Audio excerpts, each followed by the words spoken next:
ہمارے ہاں مسئلہ یہ ہے کہ ہم اللہ تعالیٰ کے ساتھ ہمارا تعلق ہے، توحید کے بھی ہم قائل ہیں، لیکن عملی میدان میں ہمارے مذہبی نظام میں ہماری عملی زندگی میں خدا کی اہمیت نہیں ہے۔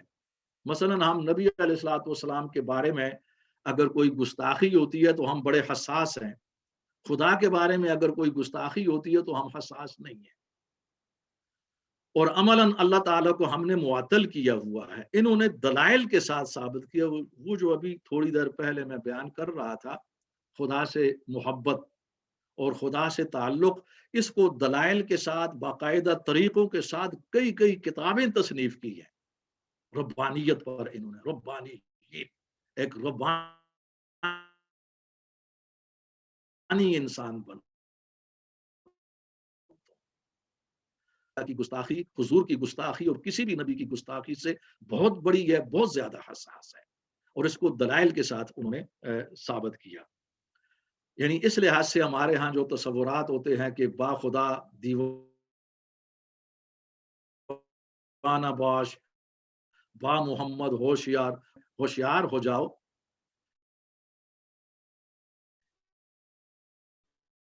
اس کی دلائل کے ساتھ انہوں نے تردید کی ہے کہ اسلام ہمیشہ اللہ سے مانگتے رہے، اپنے آپ کو اس کے سامنے محتاج ظاہر کیا، اپنا بندہ ظاہر کیا، سب کچھ اللہ تعالیٰ کے ساتھ، اور اللہ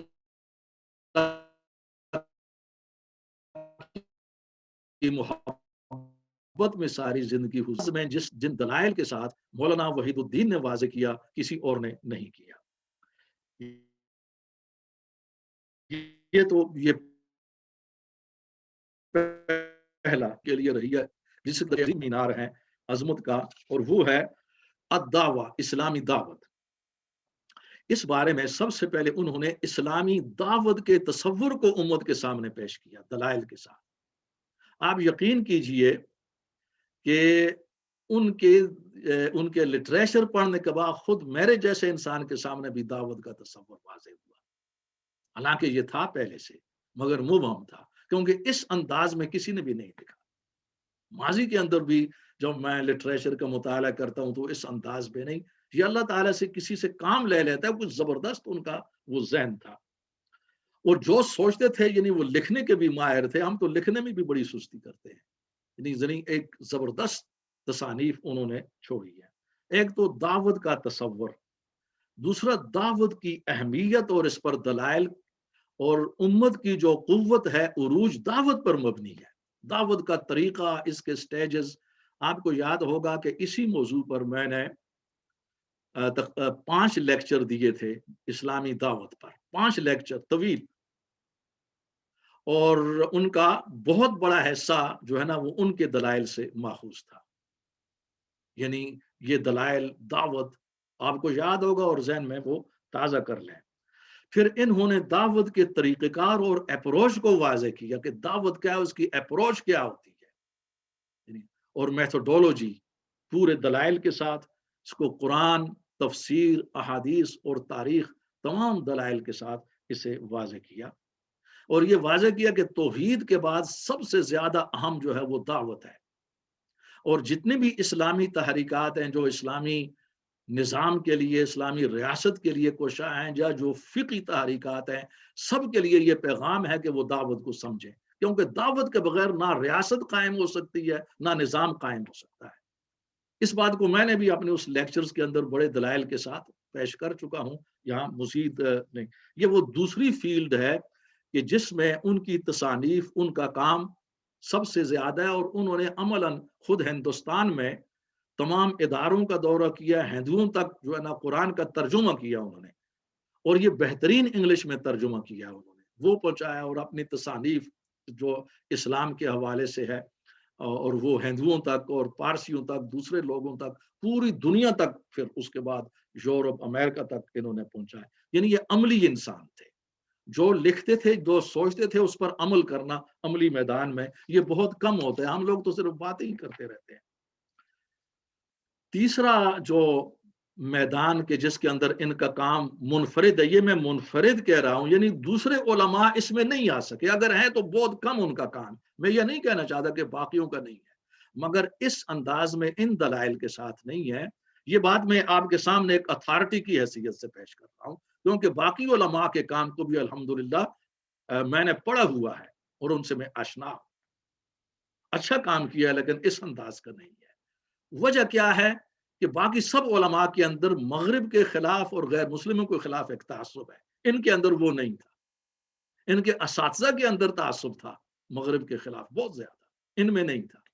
ان کے نام میں لے چکا ہوں تھوڑی دیر پہلے۔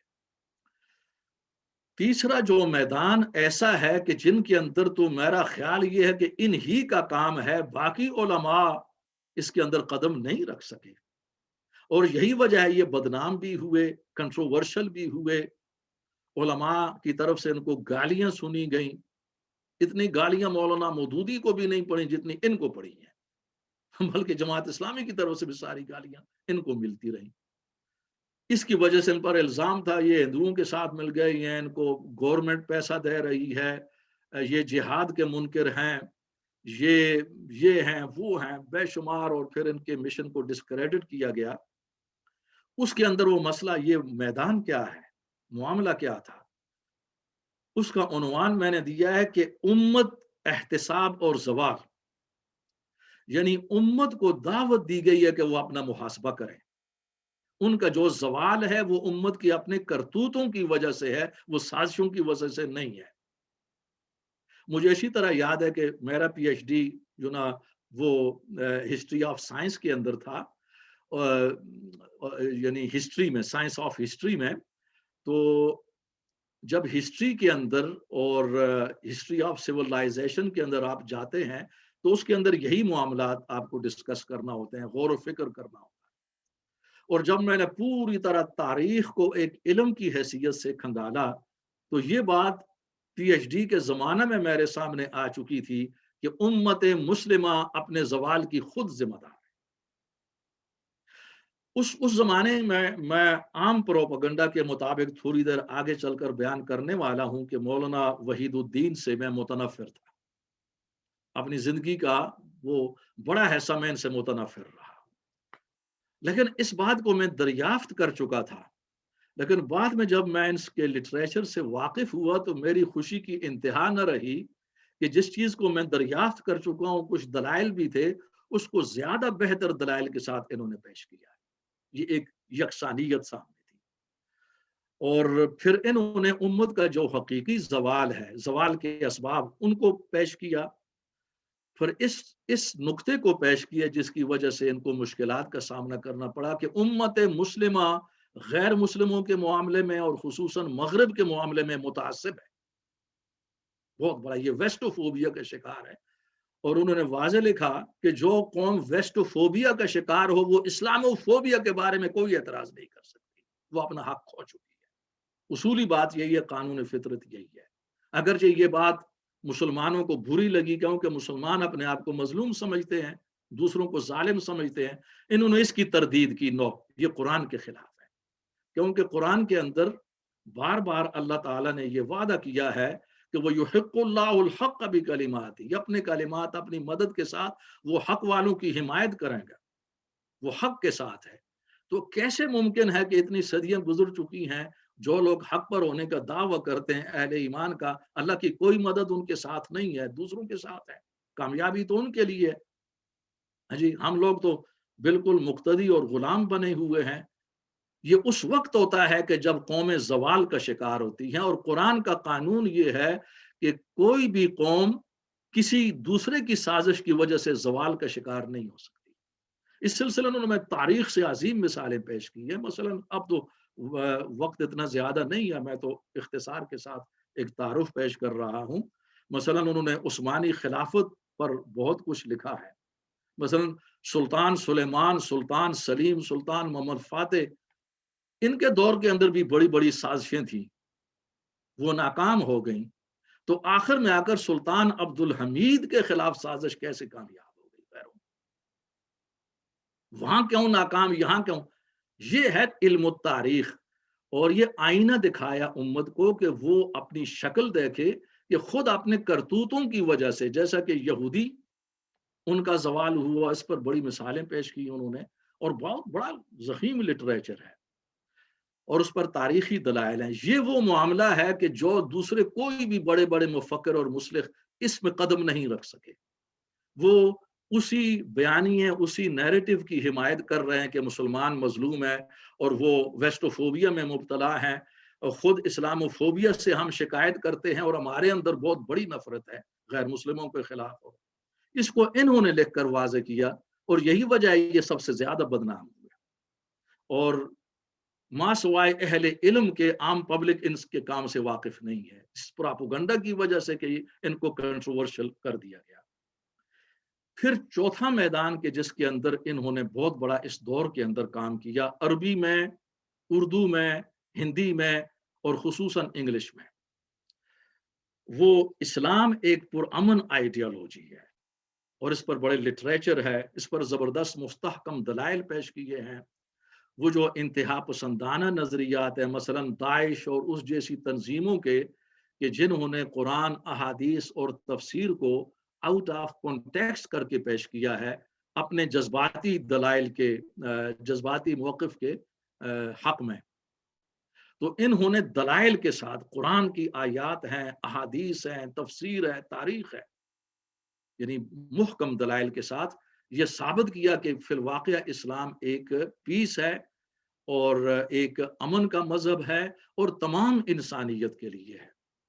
اور یہاں پر میں یہ بیان کرتا چلوں گا کہ میں سمجھتا ہوں کہ میرے مطالعہ کی حد تک یہ واحد عالم ہیں کہ جنہوں نے ان قرآن سے، اسلام سے انسانیت کا تصور پیش کیا پورا، اور انسانیت کے لیے یہ وقف رہے ہیں. کسی وجہ مجھے محسوس ہوتا ہے، اور یہی تصور میں نے اپنے پی ایچ ڈی پروسیس کے اندر دریافت کیا تھا، اور کسی وقت مجھے محسوس یوں ہوتا ہے یا انسانیت کی بات میں کرتا ہوں یا مولانا وحید الدین کر رہے ہیں. یہ بات اس سے پہلے بھی کسی لیکچر کے اندر میں کر چکا ہوں. اس وقت آپ کو مولانا وحید الدین سے کوئی ایسا تعارف نہیں تھا، میں نے پیش بھی نہیں کیا تھا. اور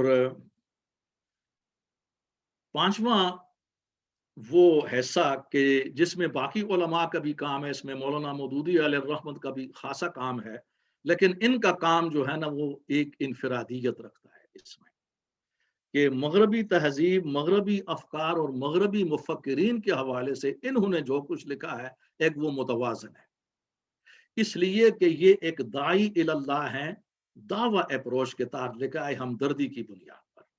باقی جن لوگوں نے لکھا ہے وہ تردید کرتے ہوئے، اس کے پیچھے تعصب تھا، سختی ہے اس میں. انہوں نے اس کے اندر نرمی، اس لیے ہمارے ایک دوست تھے، ان کا نام تھا جان ریب. ابھی پہلے وہ برمنگم میں ہوتے تھے، تو یہ صابر صاحب اگر سن رہے ہوں تو ان کے حلقے میں ڈاکٹر جنید پٹیل اہم آدمی ہے، وہ ان کے اس اساتذہ میں سے تھے. جان رے مری کالج میں، یہ پاکستان میں بھی رہے، اب اگر وہ زندہ ہیں تو 90 سے اوپر ان کی عمر ہوگی. تو ان کو بعض اوقات میں لٹریچر دیا کرتا تھا، بڑے ہمارے اچھے وہ دوست تھے. تو اس زمانے میں مولانا وحید الدین سے میں متنفر تھا، خاصا مخالف تھا. میں آگے میں چند باتیں بیان کرنے والا ہوں. تو ان کی کتاب ہے اسلام اینڈ ریلیجن. جب میں ان کے لٹریچر سے بعد میں واقف ہوا تو یہ کتاب میں نے ان کو دی، جان رے کو. جان رے نے پڑھنے کے بعد کہا کہ یہ پہلا وہ مصنف ہے، پہلا وہ مطلب ہے کہ مسلم مصنف ہے، اوتھر ہے کہ جو مغرب کو سمجھا ہے، ہماری ضروریات کو سمجھا ہے، ہماری اپروچ کے مطابق اس نے بات کی اور اصلاح کی کوشش کی ہے. اس میں محبت اور ہمدردی مجھے نظر آئی. اور اس نے واضح کہا باقی جتنے بھی ہیں انکلوڈنگ مولانا مودودی، اس کے اندر دلائل تھے لیکن ہمدردی نہ تھی، ہم نے محسوس نہیں. یہ بات آپ یقین کیجئے کہ وہ اس کے بعد پھر وہ یہاں سے جان رے چلے گئے یورک شائر. اب مجھے معلوم نہیں، رابطہ نہیں رہا کہ وہ باقاعدہ حیات ہیں یا نہیں. یعنی انہوں نے اس لحاظ سے یعنی جتنے بھی بڑے بڑے مفکرین ہیں، مثلا برٹرینڈ رسل، یہ ایک ملحد بہت بڑا مفکر تھا، اور اسی طرح مارکس کے نظریات ہیں، فرائڈ ہیں، خصوصاً ڈارون، ان پر اتھارٹیٹیولی انہوں نے تنقید کی اور باقاعدہ انگلش کے اندر جوابات دیے اور بہترین لٹریچر جو ہے وہ انہوں نے فراہم کیا. میں کچھ کے نام لینے والا ہوں. اور یہ اس سطح کے آدمی تھے کہ پوری دنیا کی جو اہم یونیورسٹیز، جو اہم ادارے، ان سے کوئی بھی کتاب چھپتی تو پہلے ان کے پاس پہنچتی تھی اور اس کا پورا مطالعہ کرتے تھے، یہاں ویسٹ سے، امریکہ سے اور کہیں سے بھی۔ اور جن لوگوں نے ان کے لٹریچر کا مطالعہ کیا ہے وہ سب کے سب حیران ہیں کہ یہ انسان تھے یا جن تھے، جو لوگ یعنی اس مطالعہ کے میدان کے کھلاڑی ہیں اور ماہر ہیں، ان کے لیے یہ بات حیران کن ہے۔ اور پھر انہوں نے متوازن نظریہ پیش کیا۔ آج ہماری صورتحال یہ ہے مسلمانوں کی کہ مسلمانوں میں دو طبقے ہیں، ایک تو وہ ہے جو غیر مسلموں یا مغرب کے حوالے سے بالکل اپولوجیٹک ہے، شکست خوردہ اپولوجیٹک جو ہے نا وہ اپروچ ہے ان کی، کہ ان کو یہ بڑا دکھ ہے کہ ہم مغرب کی طرح کیوں نہیں ہو سکے، ان کی طرح آزاد کیوں ہیں، اور پھر وہ ایسی تشریح کرتے ہیں اسلامی تعلیمات کی کہ نہ وہ اسلام رہتا ہے نہ وہ کچھ اور چیز رہتی ہے اس میں، اپولوجیٹک۔ اور دوسری طرف ہمارا وہ طبقہ ہے کہ جو ایگریسو ہے، کہ جس کے اندر نفرت ہے، تعصب ہے، غیر مسلموں کے خلاف، مغرب کے خلاف۔ جب وہ بات کرتے ہیں بات بڑی اچھی بھی ہوتی ہے، لیکن اس میں پایا جانے والا جو تعصب ہے وہ اس کی مثال پھر دودھ میں مینگنی والی ہو جاتی ہے، تو اس کی تاثیر نہیں رہتی۔ انہوں نے اپنے آپ کو اس سے مستثنا رکھا ہے، یعنی درمیانی طبقہ کے اندر توازن کے ساتھ، اس میں نہ اپولوجیٹک ہے اور نہ وہ ایگریسو ہے، اس کے اندر بالکل جیسے کہ امت وسطا اس تصور کے مطابق اپنے آپ کو رکھا ہے۔ اس بارے میں ان کی جو کتابیں ہیں، جو اہم ترین کتابیں ہیں تو بہت زیادہ ہیں، سب کے نام تو نہیں لیے جا سکتے، چند ہے کہ جو میں کہہ سکتا ہوں کہ قرآن کی تفسیر کے بعد بہت اہم ہے تو گاڈ ارائزز، غالباً اس کا نام اب اس وقت religion and the modern challenge اس طرح کا کوئی نام ہے، جو کہ یہ گاڈ ارائزز یہ ایک معرکۃ العراء کتاب ہے۔ پھر دا پروفٹ آف دا پیس، نبی علیہ الصلوۃ والسلام کی سیرت پر، یعنی ایک according to the required standard of the western academia, اس اسٹینڈرڈ پر کھڑے ہو کر انہوں نے یہ کتاب لکھی ہے۔ پھر ideology of peace, Islam and peace, religion and science, اور Islam the creator of the modern age, یہ کتاب بھی بہت اہم ہے، Islam the creator of the modern age. یہ بہت اہم ترین انگلش کی کتابیں ہیں، اردو کے اندر تو بہت بے شمار ہیں کہ جو انہوں نے تصنیف کی ہے اس میدان میں۔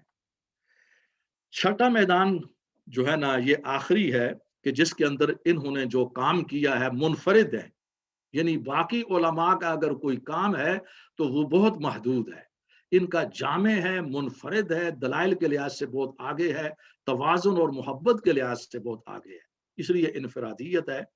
یہ ہے عصری اسلوب میں لٹریچر، یعنی جو انہوں نے لٹریچر قائم کیا ہے، جو عصری، جو اس وقت ریکوائرڈ سٹینڈرڈ ہے دنیا کے اندر، جو اولو الالباب ہیں، ایک علمی سٹینڈرڈ اسٹیبلش ہو چکا ہے دنیا میں، علماء اس سے واقف نہیں ہیں اس وقت، جو جن کا تعلق دینی مدارس کے ساتھ ہے وہ ایک الگ دنیا ہے۔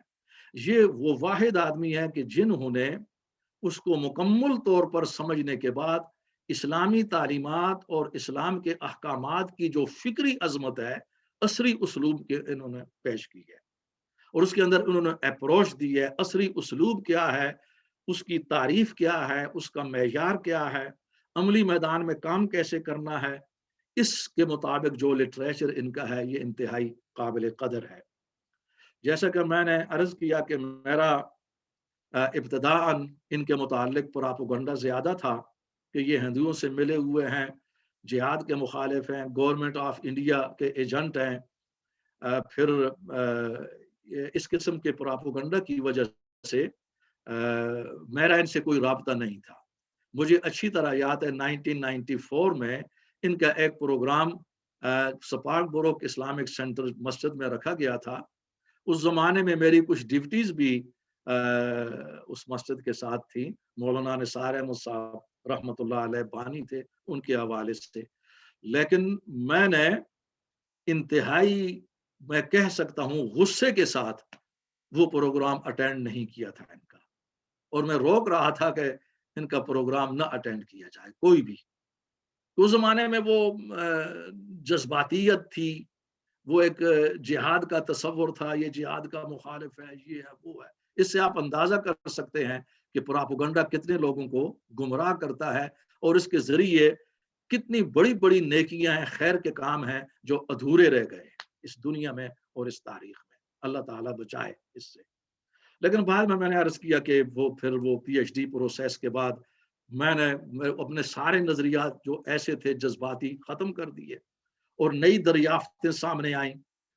پھر ان نئی دریافتوں کے بعد ان سے تعارف ہوا، لٹریچر سے، پھر مراسلت بھی رہی، کچھ امور میں مجھے اختلاف بھی رہا ہے، اور میں نے اپنی جو تحقیق ان کو بھیجی تھی ان امور میں کہ جن میں سمجھتا ہوں کہ ان کی رائے کمزور تھی، تو انہوں نے خیر مقدم کیا اور باقاعدہ یہ کہا کہ آپ کی باتیں قابل غور ہیں. میں ان کو یہاں پر اب بیان نہیں کر سکتا، اس لیے کہ اس کے لیے پھر وقت طویل ہو جائے گا. وہ ایک نابغہ روزگار شخصیت تھے، اگرچہ وہ بہت زیادہ کنٹروورشل تھے، لیکن جو کچھ انہوں نے لکھا امت پر تنقید کی، علماء پر تنقید کی، وہ علمی تھی، لیکن لوگ اسے سمجھ نہیں سکے، اسے ذاتیات پر لے گئے اور ان کو تمام جتنے بھی مکاتب فکر ہیں وہ بدنام کرتے رہے. شخصی لحاظ سے وہ ایک عظیم آدمی تھے، نہایت سادہ آدمی تھے. ایک ورلڈ یا کہتے ہیں کہ دنیا کے اندر ان کی قدر و منزلت تھی اہل علم میں، لیکن اعلیٰ اخلاق کے آدمی تھے، متواضع، اور ایک عظیم سامع تھے وہ شخصی. یعنی جب آپ ان کے پاس بیٹھیں گے تو وہ بات مختصر کریں گے، زیادہ تر وہ آپ کی بات سنتے رہیں گے، یعنی سننے کا جذبہ. وہ ہم لوگ تو متکلم ہیں، سامع تو بہت کم ہیں. اور ان کا یہ اصول تھا کہ جو آدمی جتنا زیادہ سنے گا وہ زیادہ علم حاصل کر سکتا ہے، سیکھ سکتا ہے. نہیں، یہ صفت ان کے استاد مولانا مودودی کے اندر بھی تھی کہ وہ بڑے تحمل کے ساتھ اختلافی باتیں اور اپنی تنقید سنا کرتے تھے. اور یہ صفت آج کل علامہ جاوید غامدی کے اندر بھی موجود ہے، وہ بھی مولانا مودودی کے شاگردوں میں سے ہیں. تو ان کے اندر تو بہت زیادہ تھی. یعنی اپنے آپ جتنے بھی تنقید کریں، گھنٹوں تنقید ہو رہی ہے، سکون کے ساتھ سن رہے ہیں اور اس کا مختصر جواب دیا اور جامع جواب دیتے ہیں. ایک بعمل انسان تھے اور ایک بہت بڑے بین الاقوامی لیڈنگ سکالرز میں سے تھے. جو کچھ میں اس وقت عرض کر چکا ہوں یہ بہت کم ہے، کچھ بھی نہیں ہے. جیسے کہ میں نے شروع میں عرض کیا، ان کی ٹکر کا کوئی بھی نہیں تھا. ماضی کے اندر مجھے نظر نہیں کہا تھا، آئندہ اللہ تعالیٰ کوئی پیدا کرے، اللہ تعالیٰ یقیناً پیدا کرے گا. ان کا بہت بڑا تجدید اور اصلاح دین کا عظیم کام ہے جس کی قدر نہیں کی گئی، لیکن اب اندازہ ہے کہ اب دنیا قدر کرے گی مرنے کے بعد، اور ان کی زندگی کے ان آخری ایام کے اندر بھی ان کی قدر شروع ہو چکی تھی. اب میں اسی پر اکتفا کروں گا. آخر میں ہم ان کی مغفرت کے لیے بھی دعا کریں گے. جو کچھ بیان کیا یہ بہت کم ہے، اور جو کچھ رہ گیا وہ اللہ تعالیٰ ہی کو معلوم ہے. اللہ ہی ہے جو سب سے بہتر جاننے والا ہے اور سب سے بہتر جزا دینے والا ہے. اسی پر اکتفا کرتا ہوں. وما علینا الا البلاغ المبین. آپ حضرات کا بہت بہت شکریہ.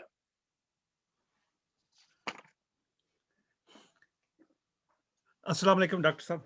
وعلیکم السلام ورحمۃ اللہ. ڈاکٹر صاحب کچھ دن پہلے ہماری یہ کسی کا فون آن. ہاں یہ میوٹ کر دیں سب کچھ. یہ ایکو، آواز کی ایکو آ رہی ہے. اب اگر آپ بات کرنا شروع کر دیں عارفین صاحب. ڈاکٹر صاحب کچھ دن پہلے ہماری ایک نشست ہوئی زوم پہ پروفیسر پرویز ہود بھائی کے ساتھ. جیسے آپ جانتے ہیں پاکستان کے ایک بڑے مشہور نیوکلیئر سائنٹسٹ ہیں، اور ان کا پاکستان میں ایجوکیشن سے بھی تعلق ہے. تو میں نے ان سے عرض کی کہ مدرسے کی تعلیم کو بھی ہم اگر نیشنل دائرے میں لے کر آئیں تو یہ ان کا معیار تعلیم بڑھ سکتا ہے. تو انہوں نے کہا یہ کبھی نہیں ہو سکتا. تو میں نے پوچھا کہ کیوں؟ تو کہنے لگے دنیا کی تعلیم جو ہے یونیورسٹیز اور کالجز میں وہ ہم کو دنیا کے لیے تیار کرتی ہے، جبکہ مدرسے کی تعلیم ہم کو لائف اینڈ آفٹر ڈیتھ تیار کرتی ہے، ان کا دنیا سے کوئی تعلق نہیں ہوتا. تو یہ دو چیزیں آپس میں نہیں مکس ہو سکتی. تو ان کا تو اس بارے میں میں سوچتا رہا.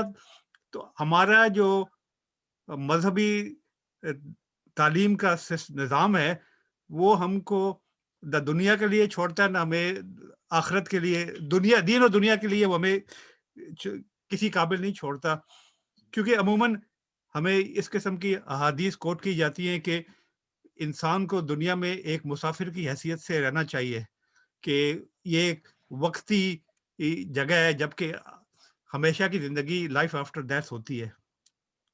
تو ایمفیسس جو ہماری مذہبی تعلیم میں ہے وہ حقوق اللہ پہ ہے, جبکہ حقوق العباد پہ زیادہ توجہ نہیں دی جاتی.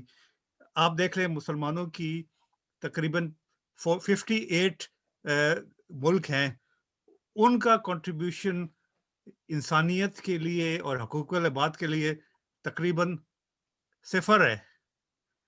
تو آپ نے ذکر کیا تقویٰ کا کہ اللہ سے تعلق جوڑو.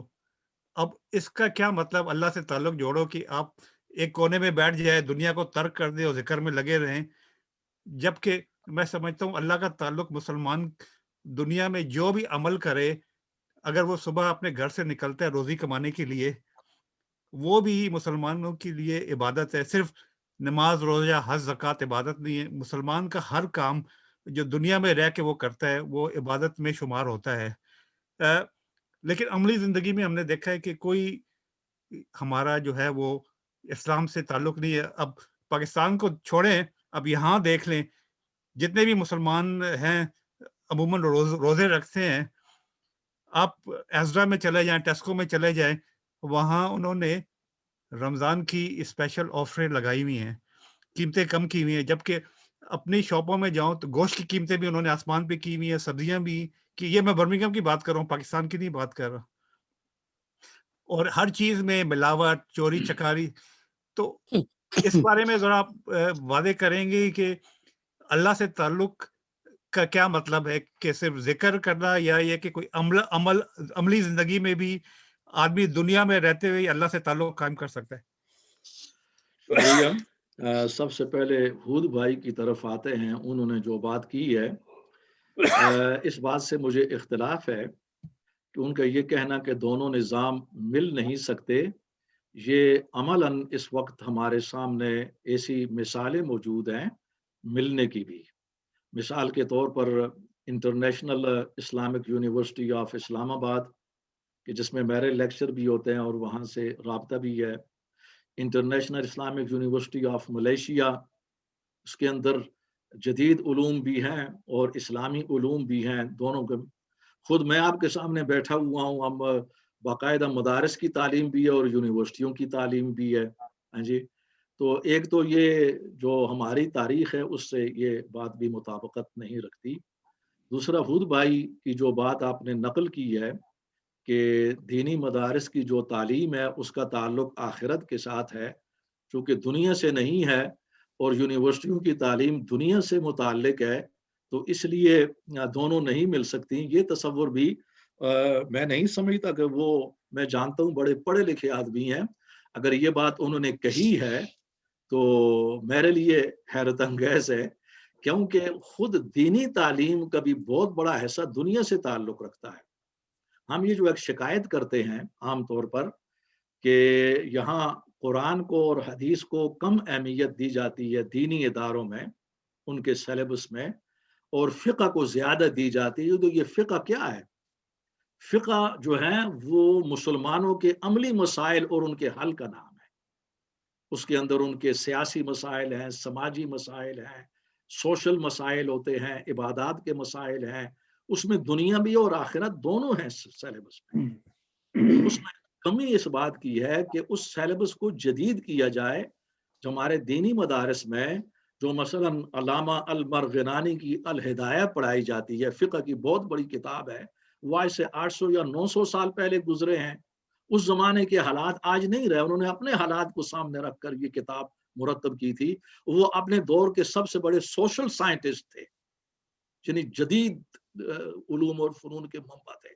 لیکن آج دور بدل چکا ہے. آج اکنامک سسٹم, اکانومی اور معاشیات, یہ قدریں بدل چکی ہیں اس وقت. بین الاقوامی طور پر. آج ہمیں جدید فقہ کی ضرورت ہے.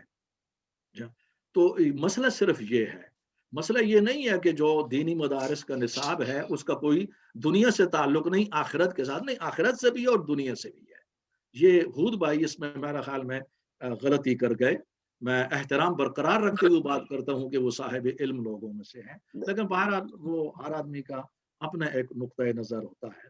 آپ کے سوال کا جو دوسرا نقطہ ہے کہ یہ دنیا ایک وقتی جگہ ہے, آخرت ہی ہے, اور دنیا کے اندر یہ ہے, یہ در حقیقت بعض اوقات احادیث نبی علیہ الصلوۃ والسلام کی ایسی ملتی ہیں, لیکن ان احادیث کا مطلب لوگوں کو توازن کی طرف لانا ہوتا ہے, کیونکہ دنیا نقد ہے. آپ جانتے ہیں کہ یہ دنیا, اس میں اٹریکشن ہے, یہ کیش ان ہینڈ ہے. آخرت جو ہے یہ پرومسڈ ہے, انویزیبل ہے, ابھی ہم نے اس کو دیکھا نہیں ہے. تو اصل اہمیت اسی چیز کی ہوتی ہے جو سامنے نظر آتی ہے, جو آپ کو مادی فائدہ دے رہی ہے. جو وعدے پر ہے اس کو تو دیکھیں گے مرنے کے بعد ہے بھی یا نہیں ہے, شیطانی وسوسے آتے رہتے ہیں. تو اس لیے لوگوں کا رجحان دنیا کی طرف زیادہ ہوتا ہے ہمیشہ, اس میں غرق ہو جاتے ہیں اور آخرت کو بھول جاتے ہیں. تو اس میں توازن رکھنے کے لیے یہ تصور دیا گیا کہ دنیا کی کوئی حقیقت نہیں ہے آخرت کے بارے میں. اس کا یہ مطلب نہیں ہوتا کہ ہم دنیا کو بالکل نہ کمائیں, اس سے الگ ہو جائیں. اس کا مطلب یہ ہے کہ لوگوں کی جو اکثریت غفلت میں مبتلا ہے اور دنیا ہی کے لیے جی رہی ہے اور آخرت کو بھول چکی ہے, ان کو آخرت کی طرف لایا جائے. اور بعض اوقات سخت الفاظ بھی استعمال کیے جاتے ہیں, جیسے کہ ہم کہتے ہیں کہ تجھے میں نے 1000 بار کہہ دیا ہے, حالانکہ کہا ہوتا ہے 1 یا 2 مرتبہ ہی, 1000 بار کون کہتا ہے, لیکن محاورہ ہوتا ہے زبان کا. اسی طرح چلو بھر پانی میں ڈوب مرو, یہ محاورے ہیں. بعض اوقات زبان کو اس انداز میں استعمال کیا جاتا ہے تاکہ لوگ جو ہے نا ان کے اندر بیداری پیدا ہو, ان کے اندر شعور اجاگر ہو جائے اور وہ مکمل طور پر دنیا دار نہ ہو جائیں, وہ آخرت کے بھی بن کر رہیں, دونوں میں توازن پیدا کریں. اسی لیے کہا جاتا ہے نا کہ دنیا مزرعۃ الآخرہ, یہ دنیا کی جو زندگی ہے یہی آخرت کی کھیتی. دنیا کے اندر آپ جو کچھ کر رہے ہیں آخرت کے اندر وہی آپ کو ملے گا. اس سے آپ اندازہ کر سکتے ہیں کہ دنیا بھی بہت اہم ہے. پھر قرآن کی طرف اگر آپ کہ ربنا آتنا فی الدنیا حسنہ, اب یہ دیکھیں نا بہت بڑی دعا ہے, مشہور دعا ہے, نماز میں ہم پڑھتے ہیں. اس کا کیا مطلب ہے کہ اے ہمارے رب ہمیں دنیا کے اندر بھی بہتری عطا فرما. پہلے ہم دنیا مانگ رہے ہیں, وہ فی الآخرۃ حسنہ, آخرت بعد میں, آخرت کے اندر بھی, کیونکہ دنیا میں اگر بہتری ہو گئی تب آخرت میں بہتری ہے. دنیا اگر بدتر ہے تو آخرت بھی بدتر ہے. اسی زندگی کے اوپر دار و مدار ہے آخرت کا. تو بہرحال یہ ایک بعض اوقات ایکسپریشن کا معاملہ ہوتا ہے. تو اس لیے ضروری ہے کہ جب ہم لوگ ان امور کو بیان کریں, ایسی احادیث کو, تو اس کے اندر دنیا کی بھی اہمیت کو بیان کیا جائے. حلال طریقے کے ساتھ جو کام بھی آپ کریں گے وہ عبادت کا حصہ ہوگا. یہ تقوی کے حوالے سے بھی غلط فہمی ہے. میں نے آپ کو 3 اجزاء تقوی کے دیے جو قرآن سے ماخوذ ہیں, کہ اس کے اندر ایک اللہ تعالیٰ سے محبت, اللہ سے رابطہ, اور دوسرا اس کا جز آخرت کا احساس, تیسرا اس کا جز دنیا سے تعلق رکھتے اپنے اخلاق اور کردار کے اندر ترقی. یعنی جتنے بھی دنیاوی معاملات ہیں اس کے اندر آپ بہترین مثال بن جائیں دوسرے لوگوں کے لیے. جی سوری, آپ نے ذکر کیا تھا کہ مسلمان جو کہتے ہیں ان کے خلاف سازش ہو رہی ہے جبکہ وہ اپنے زوال کے خود ذمہ دار ہیں. تو اس کی مثال میں آپ کو دیتا ہوں. کچھ عرصے پہلے کی بات ہے, میں کورٹ میں بیٹھا ہوا تھا, تو پولیس والے کسی بھی پرائیویٹ اکوموڈیشن میں یا ذاتی ہو اس میں داخل نہیں ہو سکتے جب تک وہ وارنٹ ان کے پاس نہ ہو. تو یہ وارنٹ وغیرہ بھی میں ایشو کرتا ہوں پولیس کو. تو ایک پولیس والا آیا, تو عموماً ہمیں یہ کہا جاتا ہے کہ جب آپ وارنٹ ایشو کریں تو اپنے آپ کو سیٹسفائی کر لیں کہ یہ وارنٹ صحیح ہے کہ نہیں. ان سے جتنے سوال آپ پوچھنا چاہیں آپ پوچھ سکتے ہیں. تو ایک پولیس والا آیا وارنٹ کے لیے. ایک ہمارے برمنگھم کی مسجد ہے, کافی بڑی مسجد ہے, میں نام نہیں لوں گا. تو اس کے ایک شخص ہے جو اس کے فائنانس کے انچارج ہے, جو ان کے ٹریجرر ہیں. ان کے 4 بیٹے ہیں جو بظاہر بلیک کیپ چلاتے ہیں, لیکن یہ کہ وہ ہول سیلر ڈرگ ڈیلر ہیں.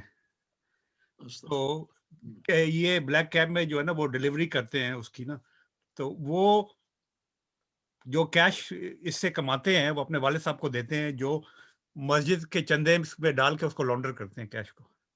تو وہ انہوں نے سارا کیا, وارنٹ میں نے لیجیٹیمیٹ ریزن تھا تو وہ سائن کر کے میں نے ان کے دے دیا. تو وہ آدمی مجھے دیکھ رہا تھا کہ نام سے پہچان گیا کہ مسلمان ہے یہ. تو مجھے تو ایسا ہوا کہ یہ زمین پھٹے اور میں اس میں ڈوب جاؤں. تو یہ اب ہمارا اخلاق اور کردار اس حد تک گر چکا ہے کہ ہم جو ہے وہ اب مسجد تک میں بھی اپنی ذاتی اناد اور لالچ اور پیسے کے پیچھے اللہ کے گھر کو بھی برباد کرنے پہ تلے ہوئے ہیں. اگر یہ نیوز چھاپا پڑا مسجد میں تو یہ اس کا اثر یو کے کی ساری مسجدوں میں پڑے گا. پھر گورنمنٹ کی طرف سے سختی ہو جائے گی, ہم مسلمان کہیں گے کہ یہ جو ہے یہ لوگ جو ہے یہ ہمارے خلاف سازش کر رہے ہیں. کرتوت ہمارے اپنے, کردار ہمارا اپنا خلاف ہے. جی ہاں, مجھے آپ سے اتفاق ہے. یہ تو خیر اصول ہے کہ قوموں پر زوال ان کی اپنی کمزوریوں کی وجہ سے آتا ہے. یہ ایک مسلمہ اصول ہے. اس کو ہم اصولی شکل میں تمام مسلمان مانتے بھی ہیں, لیکن ان دا پریکٹیکل ٹرمز ہم اس کی مخالفت کرتے ہیں. اس کو پریکٹیکل ٹرمز میں نہیں مانتے, صرف پرنسپل میں مانتے ہیں. جیسے کہ ہم مانتے ہیں کہ آخرت ہے عقیدے میں, لیکن ہمارا جو عمل ہے وہ اس بات کی گواہی دیتا ہے کہ سب کچھ دنیا آخرت ہے ہی نہیں ہے سرے سے. عمل ہمارا یہ گواہی دیتا ہے. یہاں پر بھی یہی صورت ہے. اللہ تعالیٰ ہمیں اس کی اصلاح کی توفیق دے. ڈاکٹر صاحب, اس میں جو ایک بہت بڑی چیز جو میں دیکھتا ہوں نا, اس میں جو ہے نا ہم لوگ جذباتی ہو جاتے ہیں.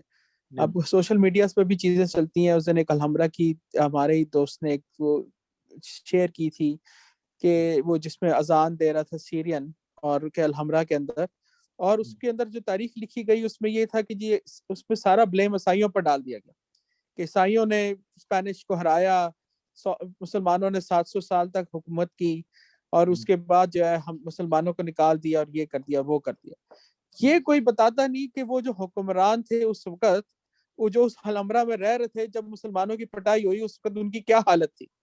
کہ وہ الحمرہ جدھر سے مسلمانوں کو نکالا گیا, شراب اور شباب کی جو تھا وہ ایک گڑھ تھا. اور ہمارے مسلمانوں کی کمزوری اس وقت اتنی تھی کہ ایک دوسرے سے آپس میں سائن بھی, الفانسو اور اپنا کیا کہتے ہیں ایزابیلا کے سامنے سائن بھی تھا, پھر بھی آپس میں لڑائیوں پر لگے ہوئے تھے. اس کے بعد جب اپنا جب مار پڑ گئی, نکال دیا گیا, جب سب کچھ ہو گیا, تو اس کے بعد سارا کا سارا الزام جو ہے وہ جوز پر اور عیسائیوں پر ڈال دیا. مطلب یہ ہے کہ کہنے کا مقصد یہ ہے کہ ہم اپنی غلطیوں سے تو ہم نے سبق سیکھا نہیں. اب ہم اس کے بعد تاریخ بھی لکھتے ہیں تو ہم ایسے لکھتے ہیں کہ جس میں ہم ون سائیڈڈ سٹوری سناتے ہیں. یہ ہم بتاتے نہیں کہ اس میں ہم لوگوں کی کیا کہتے ہیں کہ کس طرح جو تھا وہ ہم لوگوں کی اپنے کرتوت کیا تھے, جس کی وجہ سے ہم اسپین سے ہمیں دھکے دے کر ہم نکالا گیا.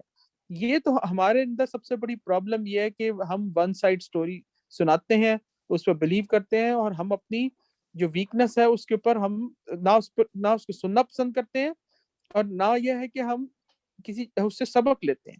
میرا خیال میں مسلمانوں کے اندر یہ, آپ نے اس دن پھر ایک وہ جو چیز تھی وہ ہمارے کسی نے کلپ شیئر کیا کہ وہ جو بندہ جس نے مکہ اور مدینہ کو ڈیزائن کیا, وہ مصری جو آرکیٹیکٹ ہے, اس میں یہ تو سب نے بتا دیا کہ جس نے پیسے نہیں لیے, یہ نہیں لیے, وہ ماربل وہاں سے گریس سے نکل آیا, 20 سال بعد وہ ماربل دوبارہ دریافت ہو گیا, جس سے اللہ نے کیا موضوع کر دیا کہ اس بندے نے تعلیم کہاں سے حاصل کی.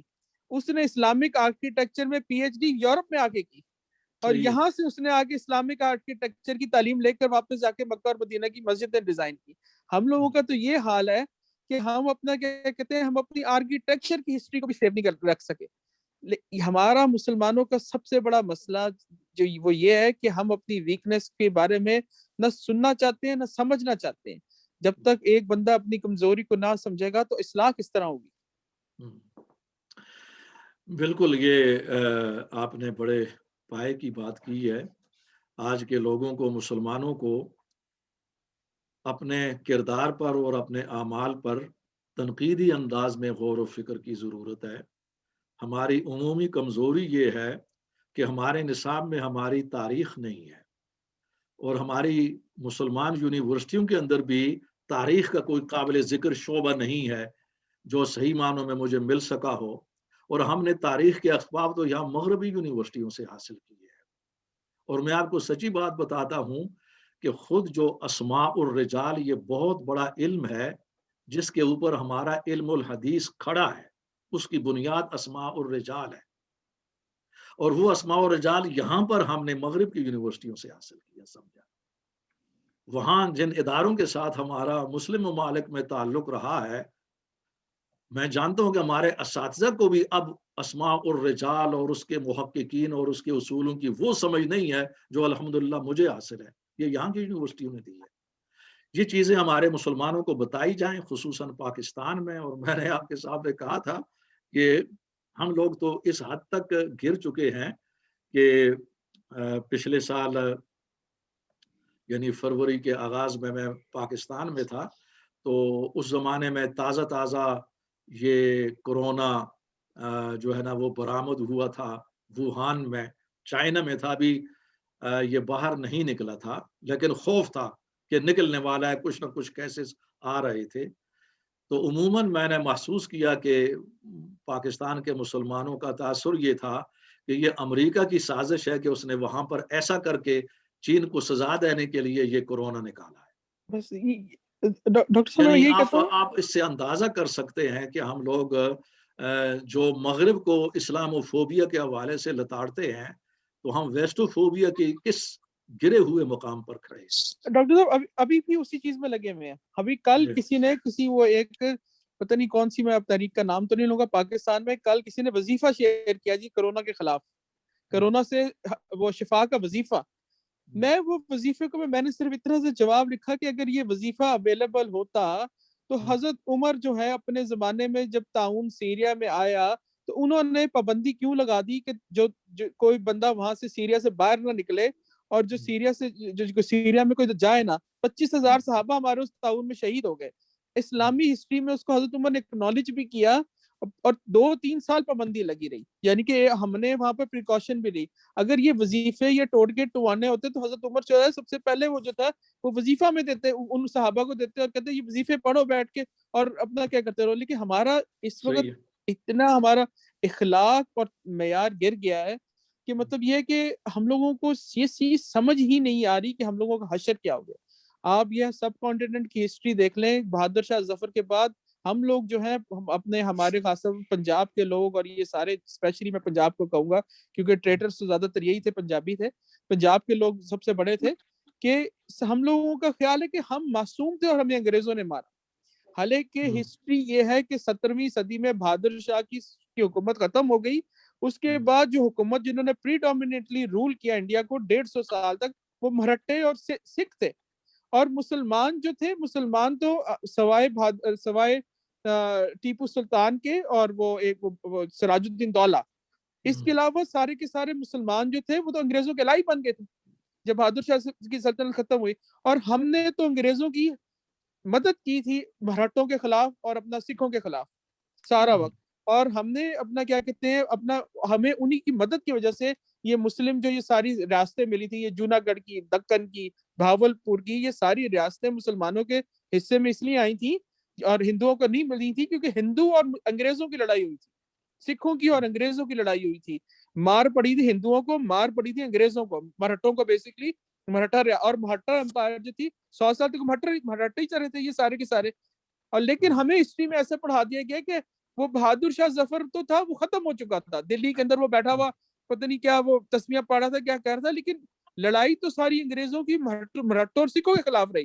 ہم تو الائز تھے انگریزوں کے، ہمیں تو ہماری ہسٹری یہ بھی نہیں بتایا گیا کہ ہم لوگوں نے تو غداری کی، یعنی کہ ہم لوگ مظلوم بن جاتے۔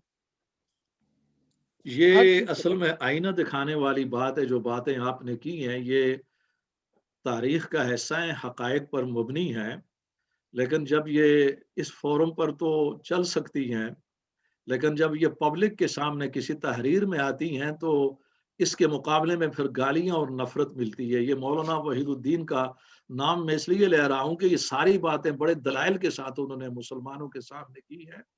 ان کا مقصد یہ تھا کہ مسلمان زوال سے نکلیں، اگر وہ سازشوں کی اس تھیوری کے اندر رہیں گے تو یہ زوال تو قیامت تک طویل ہو جائے گا، اور اس سے نکلنے کا ایک ہی طریقہ ہے کہ اپنے کمزوریوں کو سمجھیں، ان کو امپروو کریں اور اپنا ناقدانہ جائزہ لیں۔